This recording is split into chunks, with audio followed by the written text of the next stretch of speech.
Hi everyone, in this video I will show you how to make an AB type audio amplifier. Before we start, I want to remind you that I am not the most qualified person to do this kind of type amplifier because I am still a student, and as you can see, if you are making an audio amplifier like this with too much cables and other things, it will create too much noise. Actually, the idea for this video was at the beginning that I can do a Chatlini plate video. If you don't know what a Chatlini plate is, you can check from above the Electroboom's video about it.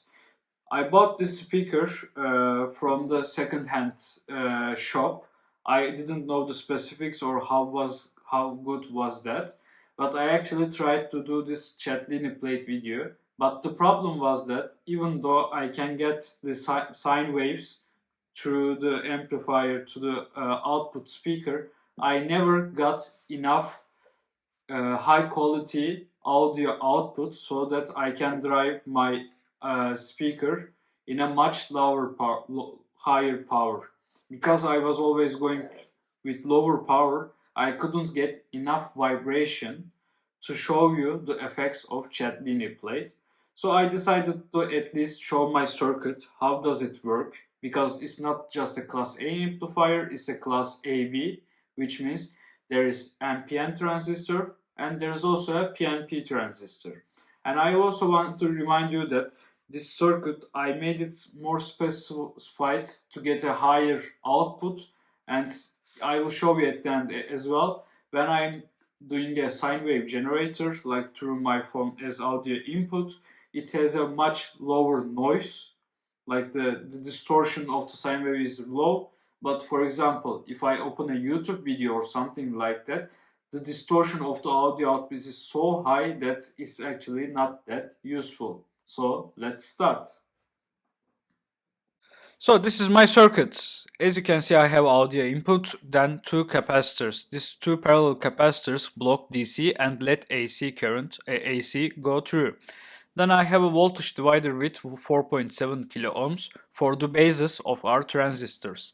So as you can see, I won't get in too much detail about current and voltage values because I actually had a concept that I calculated everything, but I don't know, it didn't work. Maybe you can also help me through the comments about it.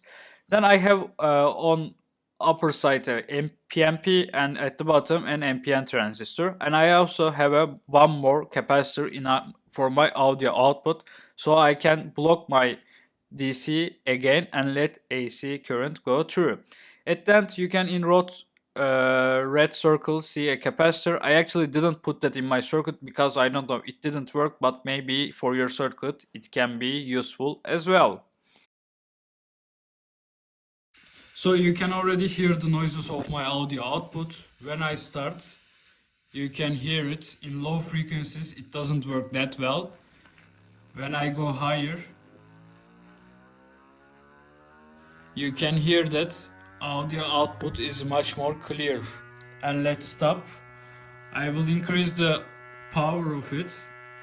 You can see at first it works well, but when I increase too much, the audio output is distorted, so I can't get the audio output from the speaker, and that was my problem.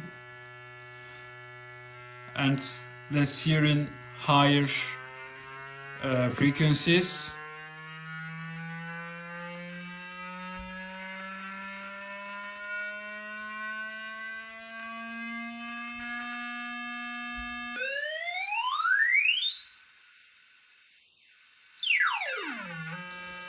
Let's try it in square wave.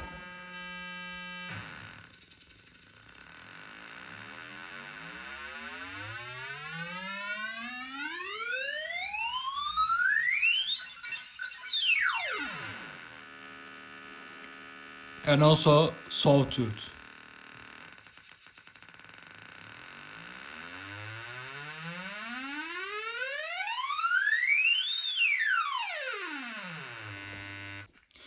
And let's hear my latest video in my YouTube channel.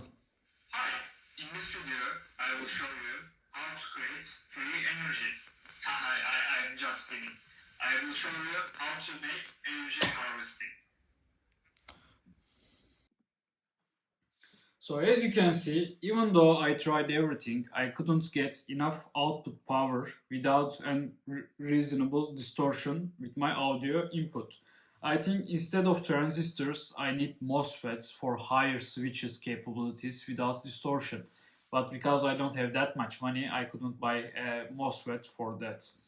But as you can see, for sine wave generator, it actually has a decent audio output without too much distortion at the frequency level of, I don't know, 50 hertz to 2000 hertz or something like that. But in really high frequencies and lower frequencies, I can't get my audio output well.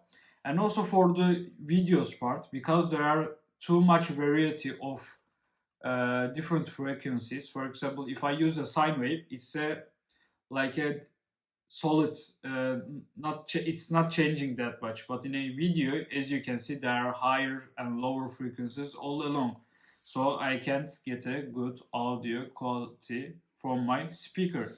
It can also be dependent on my speaker too, because as I tell you, I just bought it for €2 from a second-hand shop. But I think it's a good way to understand how the audio amplifier circuit works. And if you want to learn something like that in the future, or if you want to support my channel, don't forget to subscribe and give a thumbs up. Have a nice day.